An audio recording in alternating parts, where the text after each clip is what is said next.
Au salon Mountain Planet, c'est la démesure qui prime. Difficile alors pour la multitude de petites entreprises présentes sur l'événement de se faire une place aux côtés des grandes marques mondialement connues. Pour ces structures plus modestes, il n'y a qu'un seul mot d'ordre, la diversification de l'offre proposée. C'est aussi des bassins de vie, hein, les stations, où le tourisme pèse un point important.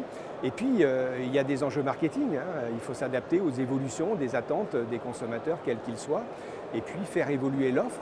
La montagne, c'est un écosystème. C'est comme un Rubik's Cube. Vous savez, pour que ça fonctionne, il faut que toutes les pièces s'assemblent. Eh bien, les pièces, elles sont nombreuses. Exemple concret avec la société Bike Solutions, pour qui la présence sur un salon de cette envergure est devenue indispensable. Basée à Grenoble, Bike Solutions s'est spécialisée dans l'aménagement d'espaces dédiés à la pratique du vélo. Une tendance en pleine expansion, à l'heure où de plus en plus de stations investissent dans ce domaine. On arrive à faire face à la demande, on s'adapte, on n'est pas les seuls non plus, mais c'est vrai que on a des solutions pour tout le monde aujourd'hui, on ne se dit pas, on ne laisse personne de côté, on arrive à suivre toute notre clientèle, que ce soit par des interventions directes ou bien de la formation ou du travail avec des équipes locales.